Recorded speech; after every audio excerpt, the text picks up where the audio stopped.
조갑제 TV 시청자 여러분 안녕하십니까? 2026년 7월 28일 오후 3시입니다. 오늘 아주 중요한 분을 모셨습니다. 그리고 중요한 이야기를 하려고 합니다. 이승만 건국 대통령 기념사업회 초대 사무총장을 역임을 하시고 전 고려대 연구교수이셨던 김일주 선생을 모셨습니다. 이 무더위에 나오셔서 감사합니다.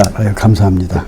우선 우리 김일주 선생을 모시게 된 경위를 설명드리겠습니다. 우리 김일주 선생님은 2009년에 이승만 대통령 기념사업회 사무총장을 하셨는데 그 전부터 이승만 대통령에 대한 연구를 많이 하신 분입니다. 그런데 지난 봄에 한국정치학회 춘계 학술회의가 열렸습니다. 그 학술회의의 주제는 시민과 민주주의의 재구성인데 여기에 발표자로 나오셔서 아주 눈에 확 뜨이는 제목의 논문을 발표를 했는데 이 제목이 이겁니다. 4.19 혁명 정신과 대한민국 건국 정신의 내적 연계성에 관한 고찰. 4.19 혁명 정신과 대한민국 건국 정신의 내적 연계성에 관한 고찰이라고 이렇게 학술적으로 제목을 다셨는데 대한민국 건국 정신이 4.19 혁명 정신과 이어진다는 겁니다.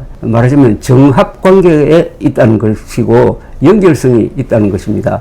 흔히 대한민국 건국 정신을 대표하는 이승만 대통령을 물러나게 한 4.19 혁명 정신은 이승만 4.19 이렇게 대척점에 있다고 보는 것이 통상적인 관점인데 그 틀을 깬 아주 중요한 이 논문을 발표하시고 또 이 권위 있는 정치학회에서 발표하시고 이게 또 논문으로서 이게 인쇄가 됐습니다. 그래서 왜 이 생각을 하시게 되었는지를 한번 직접 듣기 위해서 모셨습니다. 우선 단도직입적으로 왜 이 주제에 전착하게 되셨어요?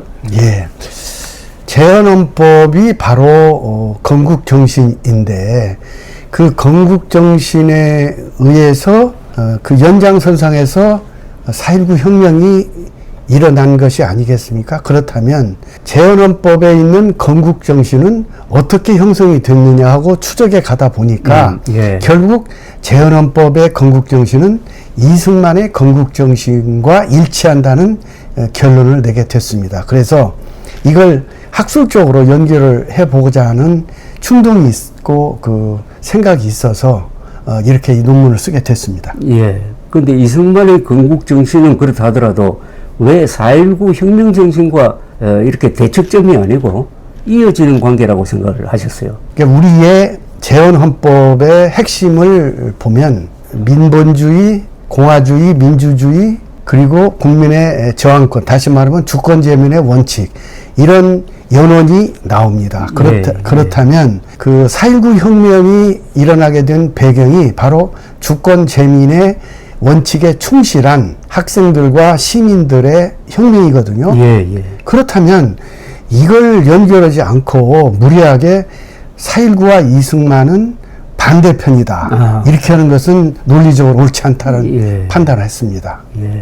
이 점이 아주 이 논문이 가지고 있는 의미라고 생각을 합니다. 이승만을 타도했다. 그래서 학생혁명을 일으킨 사람들이 진짜 민주투사들이고 이승만은 독재자다 하는 이런 등식이 한국 사회에 너무나 뿌리 깊게 박혀 있는데 그게 아니고 어떻게 보면은 이승만 정신을 행동으로 옮긴 게 4.19 혁명이다 이렇게 볼 수도 있는 거죠. 바로 그 대목입니다.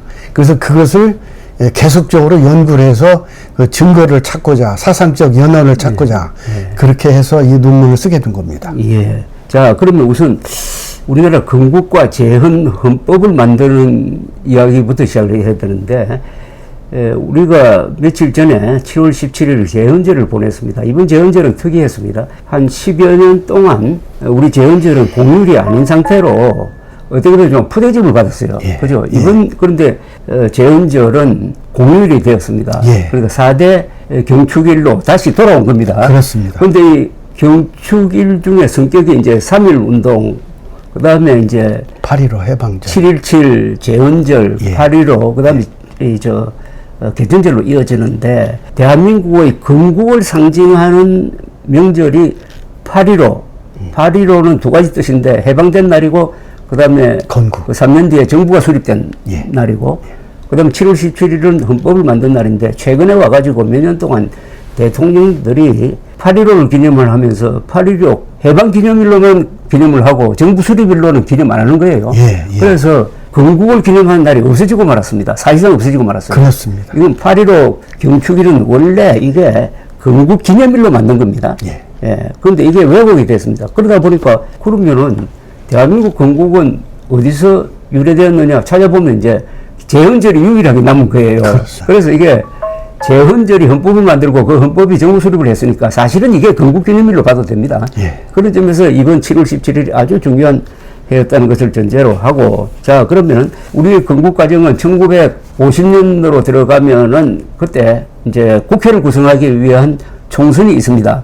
1948년 5월 총선. 예. 그때 공산주의자들이 제주도의 일부를 점령해가지고 그 몇 개 선거구는 선거를 못했습니다. 예. 그러나 90% 이상이 예. 투표에 참여해가지고 재헌 국회를 구성을 합니다. 예. 초대 임시의장이 또 이승만이었어요. 그렇습니다. 그리고 이분의 주도하에 헌법이 만들어진 게 7월 17일 재헌절이고 거의 한 달 뒤에 바로 정부가 수립되거든요. 그렇습니다. 그러니까 총선, 국회 구성, 헌법 제정, 정부 수립이 하나의 일련의 흐름으로서 이걸 종합하면은 이게 대한민국 건국이다 이렇게 이야기해야 되는 거죠. 예, 예. 자, 그래서 이 헌법이 그러면 이번 이 김 선생님 쓰신 이 논문에는 헌법이 만들어지는 과정, 그리고 거기에 들어간 어떤 역사적 어떤 뿌리, 이걸 잘 이렇게 종합을 하셨는데, 그 부분에 대해서 한번 총론적으로 말씀을 좀 해주세요. 한국 헌법이 어떻게 만들어졌고,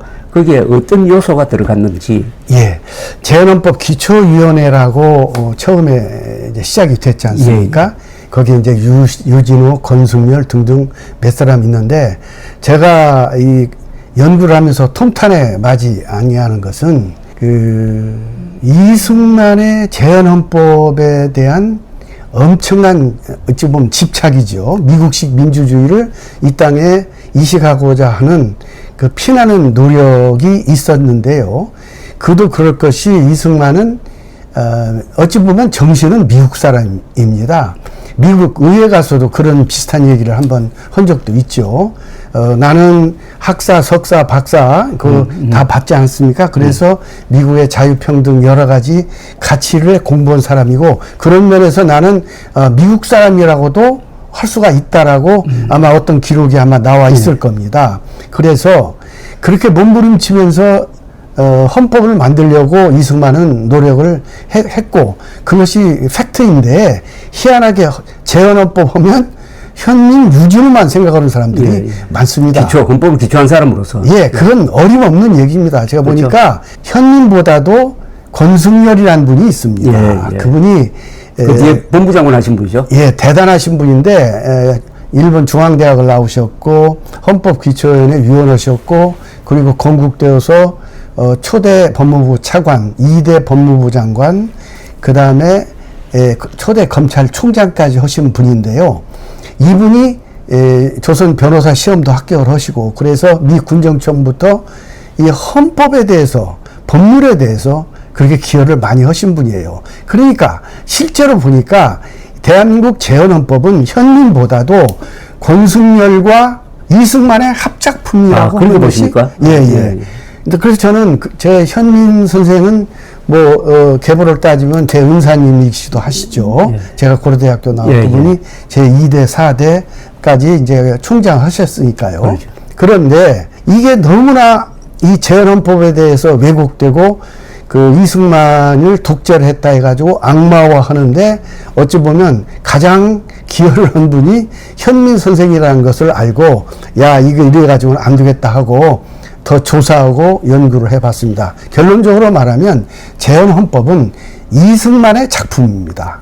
미국의 그 헌법을 연구를 해서 권승열 등등의 사람들과 왔다 갔다 하면서 만든 것이 바로 재헌헌법이다. 알겠습니다. 개괄적으로 이렇게 말씀드릴 수 있겠습니다. 그런데 유진호 선생은 일제시대 때 이분이 천재로 알려져 있었던 분이고요. 이 소설도 쓰신 분이에요. 그래서 유진호 선생의 공헌은 학문적 공헌이라든지, 이분이 한때 또 야당 당수를 한 사람입니다.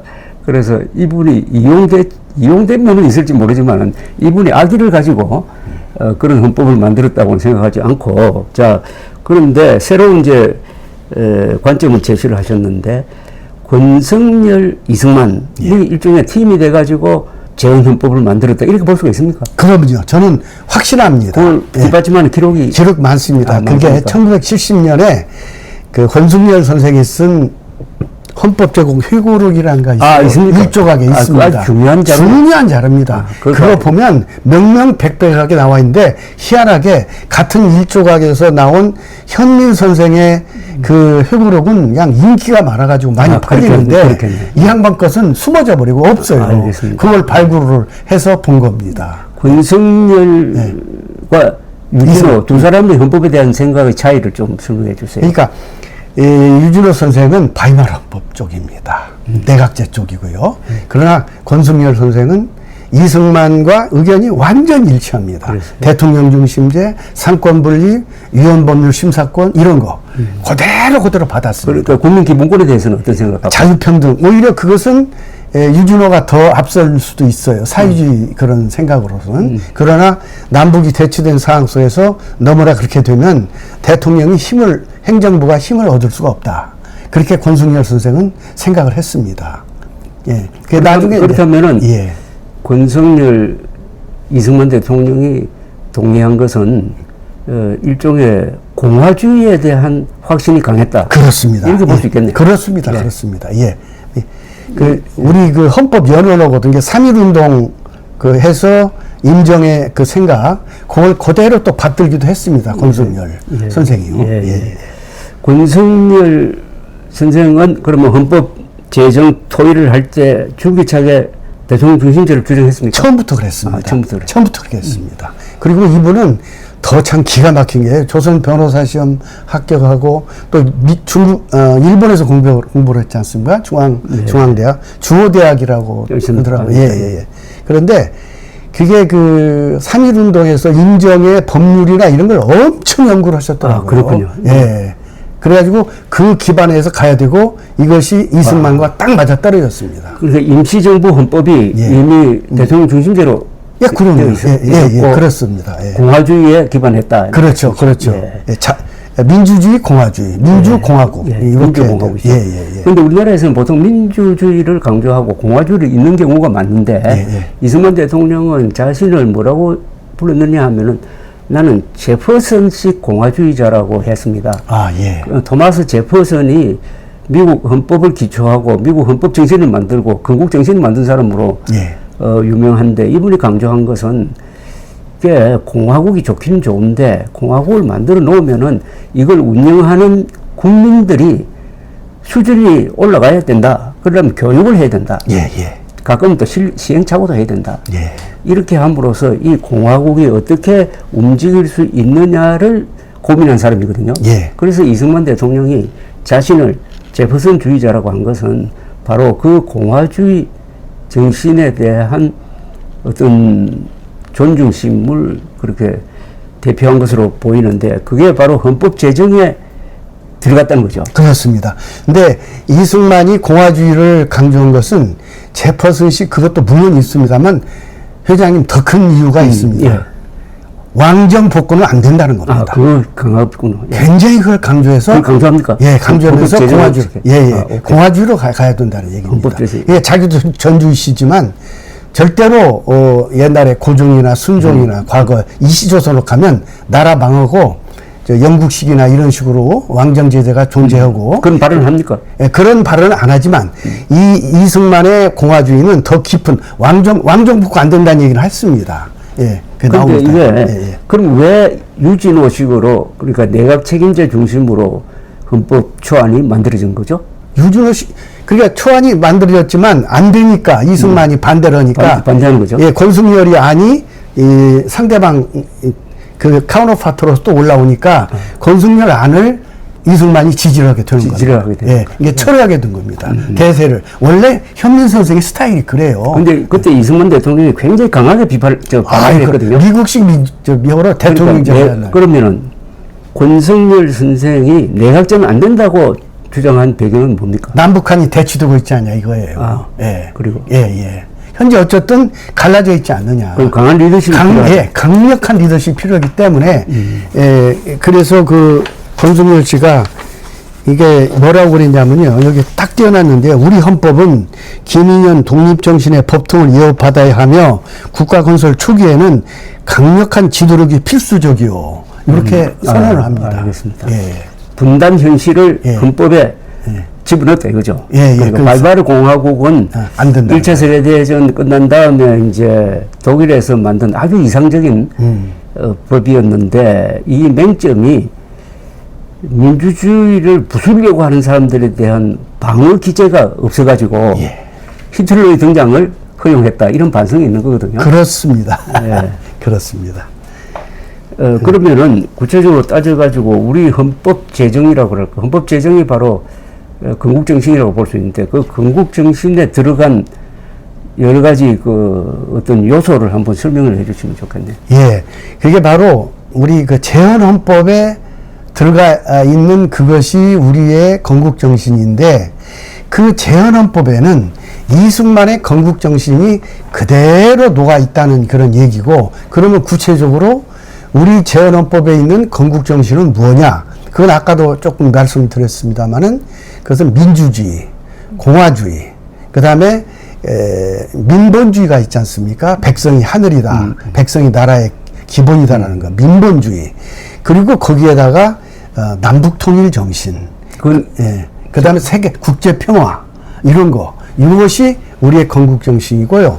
근데 그 제가 말씀 좀 죄송합니다만은 이게 이 건국 정신이란 말 자체를 그동안 학계나 또는 정치인들이 언급을 안 했습니다. 그것은 뭐냐? 독재를 뒷받침하는 국수주의적인 그런 발상이고 그 건국 정신을 통해 가지고 국민을 탄압하고 또 자유를 억압하고 그런 식으로 해서 건국 정신이란 말을 못 쓰게 했습니다. 예. 그런데 미안하지만 미국, 영국, 프랑스 제가 조사한 바에 하면 다 건국 정신 교육을 킨더가르텐부터 가르칩니다. 특히 독일 같은 경우는 유치원부터 가르칩니다. 거기는 한 템포를 또 앞서가서 국민 윤리 교육까지도 합니다. 그건 뭐 회장님 잘 아실 겁니다. 그래서 좀 늦은 감이 있지만 우리도 건국 정신을 이제는 한번 얘기할 때가 됐고 그래서 이승만을 지하에서 지상으로 끌어올려서 국민들한테 팩트 체크를 해줄 필요가 있겠다. 그런 생각이 듭니다. 우선 이 헌법의 1조, 3조, 4조가 중요하거든요. 그렇습니다. 헌법 1조는 대한민국은 민주공화국이다라고 선언을 하고 헌법 제3조는 대한민국의 영토는 한반도와 그 부속 도서로 한다라고 선언을 함으로써 자동적으로 북한 지역은 한국의 영토다. 그렇습니다. 그런데 북한 노동당 정권이 불법 강점하고 있다. 그렇습니다. 그렇게 함으로써 북한 노동당 정권의 성격을 반국가단체로 국가로 취급하지 않고 반국가단체로 규정한 거죠. 그렇습니다. 그래서 그러면 그 반국가단체를 어떻게 할 거냐 하는 그 방도로서 헌법 제4조 대한민국은 민주적 기본 자유민주적 기본질서에 입각한 평화적 통일을 추진한다. 이렇게 함으로써 사실은 평화적으로 자유통일하라는 명령이 4조에 들어가 있어요. 그렇게 함으로써 헌법 1조 대한민국 민주공화국이다 하는 것을 실현하라. 그래서 1조, 3조, 4조가 유기적으로 연결이 되고 그렇습니다. 자유통일을 해가지고 한반도 전체를 민주공화국으로 만들라는 일종의 명령입니다. 그렇습니다. 요게 재헌헌법에도 그대로 적혀 있습니까? 그대로 있습니다. 요 세 개가. 그대로 있습니다. 그럼 이 조항은 누가 만들었어요? 누가 주장했으면? 바로 이승만입니다. 이승만이 그렇게 구체적으로 지시는 안 했을 것 같은데. 그런 얘기는 안 나오는데 권순열 자서전 회고록에 보면 그렇게 서로 커뮤니케이션이 있다는 것을 여러 곳에서 방증을 하고 있습니다. 이 권순열 회고록 당장 읽어봐야 되겠네. 근데 그거 아마 구하시려면 어려울 겁니다. 인터넷으로 한번 찾아서 고수집에 있겠죠. 있죠. 이 글이 있습니다.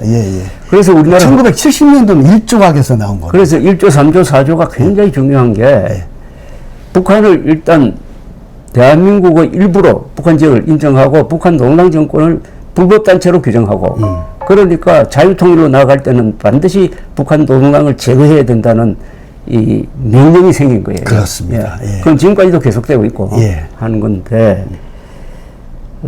그래서 대한민국 헌법이 기본 방향을 잘 잡았고, 예. 우리 헌법대로 하면은 자유통일로 나아가게 돼 있어요. 그렇지 않습니까? 맞아요. 헌법은. 예, 예, 예. 이게 이제 건국정신이란 뜻이고, 여기 쓰신 논문을 보니까 대한민국 건국정신의 연원을 이렇게 정리를 하셨네요. 전통적 민본주의와 저항정신, 예. 3.1운동과 임시정부의 공화주의, 예. 그 다음에 자유민주주의와 평등사상의 수입. 예. 이렇게 이제 정리를 하셨는데. 거기에 이제 기독교 사상이 접목이 된 것도 좀 있습니다. 예. 근데 이승만 대통령이 미국의 건국, 독립, 그리고 미국의 헌법, 이런 것을 한국 헌법에 넣으려고 노력하는 흔적이 보입니까? 그게 직접적으로, 왜냐하면 거기에 기초위원회가 있어요. 7, 6명이 있는데 거기에 앞으로 정권을 담당할 수도 있는 자기 자신이 노골적으로 그렇게 거기에 개입하거나 그러기는 좀 어려웠을 거예요. 그러나 권순열 그분의 행보를 이렇게 보면 여러 가지로 이승만 박사가 가만히 있지를 않았습니다. 예를 들어서 현민하고 다투는 거 보세요. 만약에 내각제면 뭐라고 그랬습니까? 나 안 하겠다. 그렇겠죠. 예. 나 정계 은퇴하겠다고 했잖아요. 그러니까 현민 선생은 굉장히 눈치가 빠르고 머리가 좋은 분이에요. 아, 이건 국부라고 하는 이승만이 이 대목에서 빠져버리면 아무것도 안 돼 있구나 알고 바로 꼬랑지를 내립니다. 시쳇말로. 예. 그런 그 모습들이 많이 보입니다. 저 선생님 쓰신 논문에는 이렇게 권성열 씨의 역할을 정리를 했네요. 권성열은 미국식 자유주의 성향이 강했으며 사유재산권과 개인의 경제적 창의를 더 중시했다. 예. 이건 완전히 자유시장 경제에 충실했다는 것이고. 그렇습니다. 국가의 과도한 경제 개입이나 이익 분배 강제보다는 시장 경제의 기초 위에서 얻어지는 이익을 더 중시했다. 그게 바로 우남 선생의 생각입니다. 딱 떨어지는 겁니다. 권성열한테 반영이 돼가지고 그렇습니다. 헌법에 들어갔다는 그렇습니다. 거죠. 예. 권성열은 국가 형성 초기 단계의 혼란을 우려하며 하여 유준호와는 달리 지방자치에 대해서는 상대적으로 소극적이거나 유보적 입장을 취했다. 맞습니다. 근데 나중에 결국 2대 때는 결국 무너지죠. 지방선거를 하게 되죠. 하게 되죠. 그는 중앙정부의 행정 통제력을 우선시하는 경향이 있었다. 기본권 조항에 대해서는 권성열은 국가 안보와 사회 질서 유지를 위해서는 필요한 경우 법률이 정하는 바에 의하여 권리를 제한할 수 있다는 유보 조항을 더 강조했다. 이는 통치권의 효율성을 고려한 결과였다. 미국식 민주주의에 익숙했던 우남 입장에서는 최고의 참모를 만났다고 할 수 있다. 맞습니다. 그러니까 우리 헌법이 어떻게 보면 미국식 민주주의를 미국식 제도를 그냥 따른 것도 아니고 바이마르 공화국 그냥 따른 것도 아니고 주체적으로 우리가 임시정부에서 그렇습니다. 비롯된 예. 공화주의도 받아들이고 또 한국적 현실도 받아들여가지고 지방자치는 좀 천천히 해야 된다. 그러니까 강력한 공산당과 싸우는 입장에서는 강력한 통치권이 필요하다. 이렇게 정리한 거니까 이거는 우리 헌법은 함부로 미국식이다, 뭐 바이마르식이다, 뭐 이런 식으로 할 게 아니고 이승만식이라고 해야 되겠네. 그렇습니다. 이승만 모델이라고 해야 작품입니다. 재헌헌법은 이승만 작품이고 제가 회장님 이 공부를 하면서 너무너무 답답하게 생각한 것은 왜 현민만 그렇게 재헌헌법은 두각이 되고 세상에 권순열을 아는 분이요 10명이면 8, 9명이 모릅니다. 그래서 제가 정치학회 설득할 때도 나 이렇게 했는데 이건 안 된다. 이거 좀 발표 좀 하자. 이렇게 됐습니다. 예. 그래서 이 권성열 연구가 필요하다. 더 연구를 더 해야 됩니다. 할 필요가 있다는 생각이 들고요. 그 다음에 이 논문에서 주장하시기를 대의제와 대통령 중심제를 중시했으며 강력한 국가 수반을 통해 신생 독립국의 불안정한 정세를 극복하고 효율적인 국정 운영을 도모했다. 요 점이 바로 이승만 대통령이 원했던 거죠. 그렇습니다. 이게 지금 민주주의를 한 번도 한 적이 없는 사람들을 상대로 민주주의를 해야 되는데 안 돼요. 자유방임주의로 할 수도 없고 여기서는 이 공동체가 무너지지 않을 정도의 견제장치와 통제장치를 갖추고 있어야 된다 하는 그 고민이 여기에 들어가 있다고 판단이 그래서 현민안이 겉만 번지를 하고 남들한테 회자는 되고 있지만 실질적으로 재헌헌법 내용적으로 보면 권석열란이 제가 보기에 한 70%? 네, 알겠습니다. 예, 그 정도로. 근데 역사적으로 이제 유진호 씨의 그 판단이 좀 문제가 있다는 것은 언제 확인이 되느냐 하면은 1960년 4.19 혁명으로 이승만 정권이 퇴진한 이후에 개헌을 했잖아요. 예. 내각제로 개헌을 했잖아요. 예, 예. 내각제를 개헌해보니까 민주당이 심파구파로 분열이 돼가지고 그렇습니다. 예. 압도적 의석을 갖고 있으면서도 리더십이 약화되고 그 틈을 타서 데모가 일상화되고 예. 국가 혼란이 있고 예. 야 이러다면 공산화되는 것 아니냐 하는 불안감에 예. 대해서 군대가 예. 한국군이 예. 반응한 것이 5.16이고 예. 5.16 딱 이렇게 해서 다시 그 사람들이 제3공화국 헌법 만들 때는 내각제는 안 된다. 안 된다. 해가지고 다시 대통령 중심대로 돌아간 거예요. 그렇습니다. 그러니까 유진호 씨의 안이 상당히 비현실적이었다는 것은 어느 정도 타당하다고 봅니다. 그 다음에 이제 왜 4.19 혁명 정신이 이승만의 건국 정신과 이어지느냐 아니면은 더 과감하게 이야기하면은 4.19 혁명 정신은 어떻게 보면 이승만의 건국 정신을 이어받은 것이라고도 할 수 있다. 그렇습니다. 왜 그렇게 생각하시는 거죠? 예, 그 대목은. 여기 이제 본론인데. 예, 본론입니다. 그것은 결국은 4.19를 일으킨 사람들은 이승만의 제자들입니다. 이승만의 도입한 자유와 교육, 이걸 이어받아가지고 성숙한 시빌리안들이 된 사람들입니다. 그래서 그 이승만으로부터 개인의 자유뿐만 아니라 공화주의 또한 주권 재민의 사상 이런 것들을 공부하고 이것은 건국정신에 반하는 것이다. 이건 안 된다. 비록 자유의 개념을 가지고 온 이승만일지라도 그 터전을 깨트려버리는 그 파괴에 대해서는 용서할 수가 없다.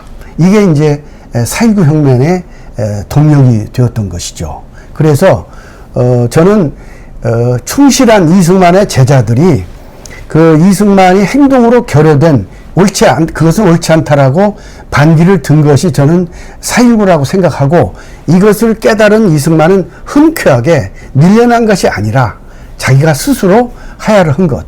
이것이 저는 중요하다고 봅니다. 예.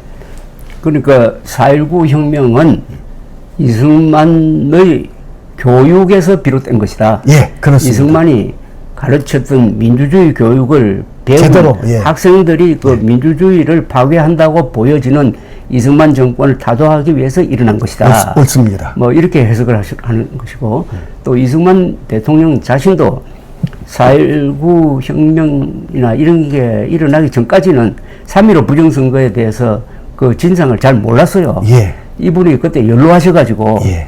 정보가 차단되어 있었습니다. 예. 그래서 비로소 그 진상을 알고는 예. 이게 잘못됐다는 것을 알았어요. 예. 그리고 4.19가 일어나서 한 백수십 명이 죽고 그래서 3월 23일인가 그 부상 학생들을 위문하러 갑니다. 그렇습니다. 예. 위문하러 가서 이런 말을 한 걸로 기록이 되어 있어요. 내가 당신들과 같은 젊은이였더라도 행동했을 것이다. 예. 불의를 보고도 행동하지 않는 젊은이가 있는 나라는 희망이 없다. 예. 이런 취지의 이야기를 했다고 전해지고 있습니다. 내가 받을 총탄을 너희들이 대신 받았구나. 그 얘기도 했다고 그럽니다. 예. 그래서 그 3일 뒤에 예. 스스로 하야를 합니다. 스스로 한 예. 겁니다. 그러니까 이승만 대통령은 뭐 밀어냈다고 볼 면도 있지만은 그 상황까지 몰고 갔으니까 마지막에는 더 버티지 않고 하야를 선언하고 4월 26일 날 물러나는데 그러니까 이승만 대통령이 4.19 학생 의거를 진압하라 이런 명령을 자신이 내린 건 아니에요. 예. 그때 이제 경찰이 진압을 했는데 그렇다고 본다면은 어떻게 보면 이승만 대통령은 자기 성공의 희생자예요. 자기 성공이라는 것은 한국의 자유시장 경제와 자유민주주의를 심었는데 근데 그 성공했어요. 근데 거기에서 배운 학생들이 이승만 대통령을 타도했다 이거예요. 예. 정부를 타도했다 이거예요. 예. 그러니까 자기 성공의 희생자지. 야, 그거 아주 저 처음 듣는 뭐 그런 말 많이 씁니다. 자기 성공의 희생자고 이 반대말로 김일성은 자기 실패의 수혜자예요. 아, 북한을 자기 실패의 수혜자. 북한을 가난에 찌든 노예 체제로 만들므로써 장기 집권이 가능한 거예요. 예, 예. 그러니까 자기 실패의 수혜자, 예, 예. 자기 성공의 희생자. 예. 그런데 국가는 자기 성공의 희생자가 많아야 국가는 발전하는 거예요. 예. 예. 동의합니다. 예. 그런데 그 4.19 혁명과 건국정신이 이어지는 부분에서 조금 더 구체적으로 말씀드릴 만한 게 없습니까? 여기 국민저항권 이야기를 많이 하는데 예. 법에 명시하지 않더라도 민주주의 국가에서는 예. 국민저항권이 허용돼요. 예, 예, 그러니까 단 이제 엄격하게 허용되겠죠. 예. 권력을 잡은 사람이 이 독재를 하는데 국민들이 다른 저항 수단이 없을 때 선거나 이런 건 수단이 있으면 선거를 통해서 바꿔야 되는데 다른 저항 수단이 없고 선거를 하면 부정선거를 하면은 이것은 들고 일어나가지고 폭력으로도 저항할 수 있다. 이게 국민저항권인데 예. 아마 우리 세계 어느 나라도 그 국민저항권을 헌법에 그렇게 명시한 나라는 명시는 안 돼 있습니다. 지금 저 김정님 말씀하신 것은 예. 그 재헌 헌법 전체 정신이 그렇다고 해석을 하는 거 아닌가? 예, 그렇습니다. 예. 그 다음에 이승만 대통령의 건국 정신을 말씀하실 때 예. 여기 건국연설, 건국기념연설을 상당히 중요하게 이 자료로서 했는데 1948년 8월 15일 48년 8월 15일 건국연설입니다. 건국기념연설인데 굉장히 중요합니다. 중요한데 그 연설을 좀 소개해 주세요. 거기는 결국 뭐 재헌헌법에 나와 있는 그런 정신, 그리고 뭐 잘 아시겠지만 메가더도 그때 연설을 했지 않습니까? 다시 저쪽이 침범을 하면 캘리포니아가 침범을 받은 것과 같이 대응해 주겠다는 메가더의 그 대응 연설도 있고 했었는데, 결국 그때는 결국 재헌헌법을 다시 한번 복사한다는 심정으로 대통령께서 말씀하시고, 또 현재 불법적으로 점거하고 있는 북한의 그 소련 이쪽에 대해서 굉장히 격앙된 내용으로 말씀을 하셨고, 하여튼 굉장히 중요합니다. 그거요. 우리가 알고 있는 내용이지만은 거기에서 이승만의 건국정신을 우리가 확인할 수가 있고, 또 대한민국의 건국정신과 이승만의 건국정신은 일치가 된다는 것을 확인할 수가 있습니다. 이승만 대통령의 1988년 8월 15일 건국 연설은 저도 이게 자주 인용을 하는 겁니다. 예. 연설은 전문은 뭐 꽤 긴데 내용을 제가 요약한 바는 이겁니다. 그 중요한 부분을 뽑으면은 민주주의를 정적으로 믿어야 될 것입니다. 민주제도가 어렵기도 하고 또는 더디기도 한 것이지만은 의로운 것이 종말에는 악을 이기는 이치를 우리는 믿어야 할 것입니다. 민권과 개인의 자유를 보호할 것입니다. 민주정치의 요소는 개인의 근본적 자유를 보호하는 것입니다. 사상의 자유는 민주국가의 기본적 요소이므로 남과 대치되는 의사를 발표하는 사람들을 포용해야 할 것입니다. 민주주의가 인민의 자유 권리와 참정권을 다 허락하되 불량 분자들이 민권 자유라는 구실을 이용하여 정부를 전복하려는 것을 허락하는 나라는 없습니다. 정부에서 가장 전력하려는 바는 도시에서나 농촌에서나 근로하며 고생하는 동포들의 생활 정도를 개량하는 데 있는 것입니다. 국제 통상과 공업을 발전시킬 것입니다. 농장과 공장의 소출을 외국에 수출하고 우리에게 없는 필요한 물건을 수입해야 할 것입니다. 이렇게 이야기해요. 저는 이건 아주 위대한 연설이라고 봅니다. 정말 위대한. 대한민국이 나아갈 방향을 정확하게 짚었고 그 뒤에 이승만 이어서 박정희, 전두환, 노태우, 뭐 김영삼, 김대중 뭐 쭉 이렇게 이어지는 지금까지도 이때 보여주었던 이승만 대통령의 꿈을 실천하는 것이었어요. 그래서 동의합니다. 이 헌법의 위대성, 이 헌법은 우리 모든 국민들이 밑줄 치면서 외워야 돼요. 미국 사람들이 제퍼슨이 기초한 독립선언문을 공부하듯이 공부해야 될 것이 이 연설이라고 저도 생각합니다. 완전 동의합니다, 조 회장님. 그리고 이 연설문의 마지막, 이 연설문이라는 것은 항상 마지막이 결론 부분이기 때문에 예, 마지막이 중요합니다. 마지막이 이렇습니다. 예. 경영주들은 노동자들을 이용만 하지 못할 것이고 노동자들은 경영자들을 해롭게 못할 것입니다. 그러니까 노사 평화를 강조하고 있습니다. 예, 마지막이 예, 문장입니다. 공산당의 주인은 계급과 계급 사이에 충돌을 붙이며 단체와 단체 간에 분쟁을 붙여서 서로 미워하며 모해를 일삼는 것이나 우리의 가장 주장하는 바는 계급 전쟁을 피하여 전 민족의 화합입니다. 화동을 도모하나니 우리의 화동과 단체성은 우리 앞에 달린 국기가 태극기입니다. 국기가 증명하는 바입니다. 상고적으로부터 태극이 천지만물의 융합되는 이치를 표명한 것이므로 이 이치를 실행하기를 가장 노력할 것입니다. 태극기 해석이에요. 예. 태극기를 보시면 알겠지만은 이게 큰 원 안에 붉은색과 파란색이 서로 맞물려 가지고 공존하고 있잖아요. 예. 그죠?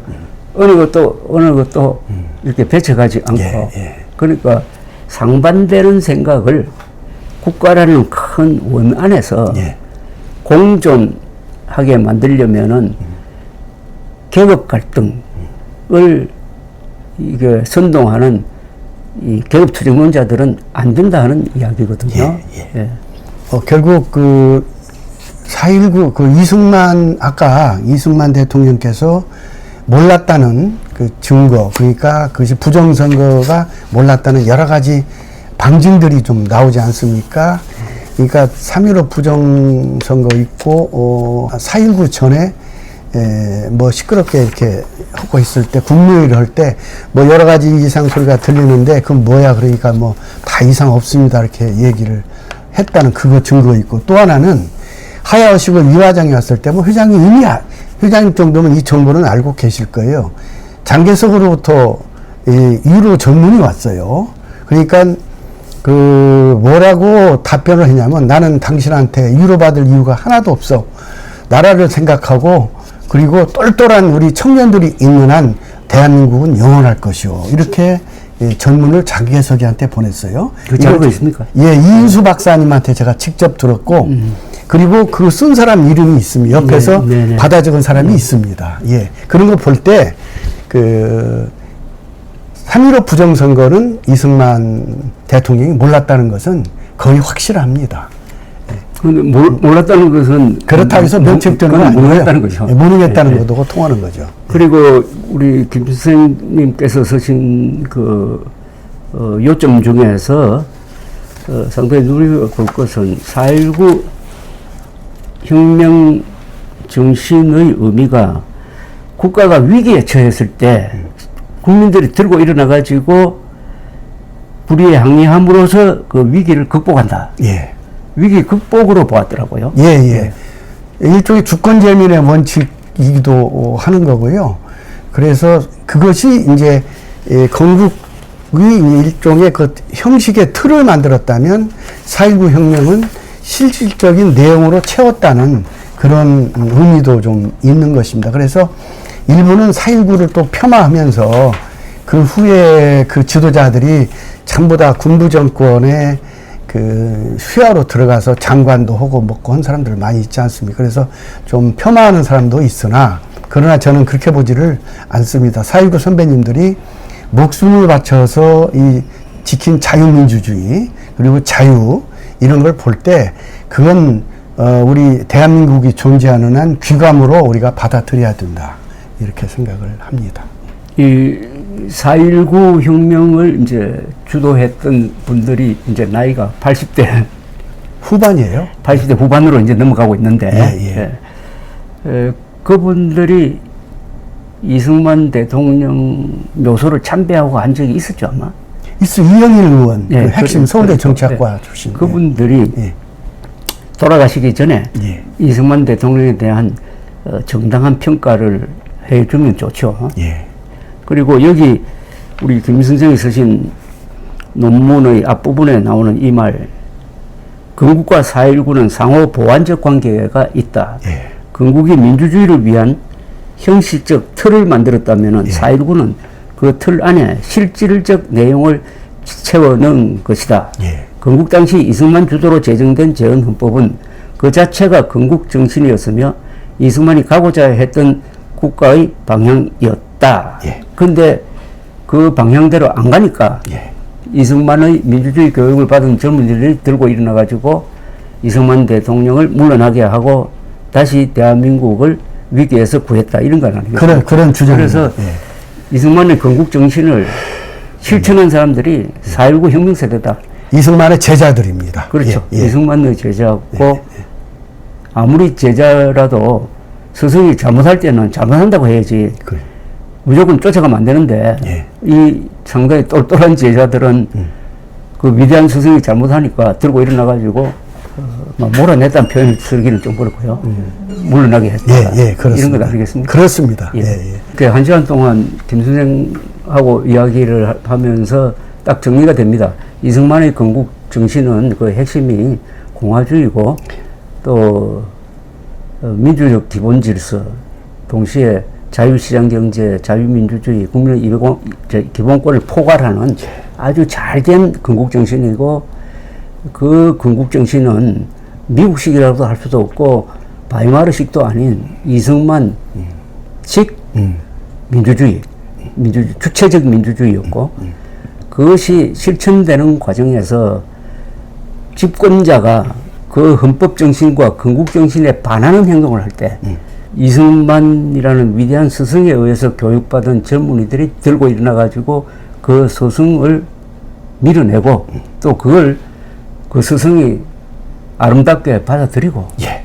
해서 한국이 다시 자유민주주의 시장경제의 길을 밟도록 정상궤도로 올려놓은 그래 함으로써 건국정신과 4.19 정신은 같이 받들어야 되고 서로 연결되기 때문에 서로 상호적으로 또 더 좋은 평가를 받게 된다. 예.